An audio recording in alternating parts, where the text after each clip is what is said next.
મહીસાગર જિલ્લામાં એક અરજદારને ઓનલાઈન મુખ્યમંત્રી સ્વાગત કાર્યક્રમમાં અરજી કરવી ભારે પડી। પોતાના ગામમાં થયેલી સરકારી જમીનોમાં દબાણ બાબતે મુખ્યમંત્રી સ્વાગત કાર્યક્રમમાં અરજી કરી હતી। ઠેર ઠેર તળાવોમાં, ગૌચરમાં તેમજ ગ્રામ્ય વિસ્તારમાં મન ફાવે તેમ સ્થાનિક લોકો આરસીસી પાકા મકાનો બનાવી રહ્યા છે। રસ્તાઓ સાંકડા થઈ જતા વાહન અવરજવર માટે પણ ભારે તકલીફ પડી રહી છે। આ બાબતે તાલુકા વિકાસ અધિકારી, મામલતદાર, જિલ્લા કલેક્ટર તેમજ જિલ્લા વિકાસ અધિકારીને દબાણ તાત્કાલિક ધોરણે ખુલ્લું કરાવવા લેખિતમાં રજૂઆત કરાઈ હતી, પરંતુ આખરે કોઈ નિવેડો ન આવતા જાગૃત નાગરિકે ઓનલાઈન મુખ્યમંત્રી સ્વાગત કાર્યક્રમમાં અરજી કરી હતી।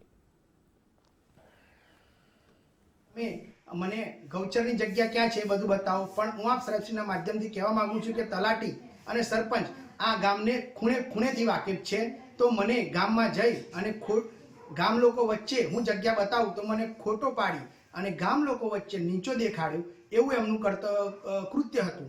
તો મેં અમને ચોખ્ખી ના પાડી દીધી કે હું આવું નહીં। તો સરપંચ બેફામ મને ગાળો બોલવા લાગ્યા કે તમે આવા ધંધા શું કામ કરો છો। ત્યારબાદ હું ત્યાં ઊભો હતો તો તલાટીશ્રીએ મારા મોં ઉપર ફાઇલ ફેંકી અને મને મારો શર્ટ ખેંચી અને ફાડ્યો, મને માર માર્યો અને માર માર્યા બાદ એ લોકો ત્યાંથી જઈ અને કોઠંબા જઈ અને મારા વિરુદ્ધ ફરિયાદ આપી। ચપટિયા ગામે ગૌચરની જમીનનું દબાણ કરી લોકોએ મકાનો બનાવી દીધેલો છે। તેમજ તળાવની અંદર જીઈબીની લાઈનો લઈને ખોટી રીતે પાઇપલાઈનો કરીને પાણી લે છે અને કડાટલા ગામની અંદર ગૌચરની જમીનો જે છે તે જમીનો લોકોને ખેડવા માટે આપી દીધેલી છે, તેમજ બીજી જમીન વેચાણમાં પણ બી આપી દીધેલી છે। અને મેં 2016ની અંદર પ્લોટ માગેલો પંચાયત તરફથી, તો તે અત્યારે કલેક્ટરશ્રીએ એ પ્લોટને ખુલ્લો કરવાનો ઓર્ડર કરેલો 12 મહિના થઈ ગયેલા છે, પણ તલાટી, સરપંચ અને કમિટી સભ્યો જેને ધોઈ પી ગયા છે। તો આ બાબતે ઘટતી તપાસ કરવા મારી વિનંતી છે। જે જૂના દબાણ થયેલા છે, નવા કોઈ દબાણ કરેલા નથી। તળાવ ઉપર થોડું ગૌચર હોય, તળાવમાં બી કરેલા છે। તળાવમાં દબાણ નથી કરેલું, ખાલી લાઈનો લીધેલી છે। પટેલ વનીશ કુમારની 7/11/2002ની અરજી અમારી પાસે આવી છે।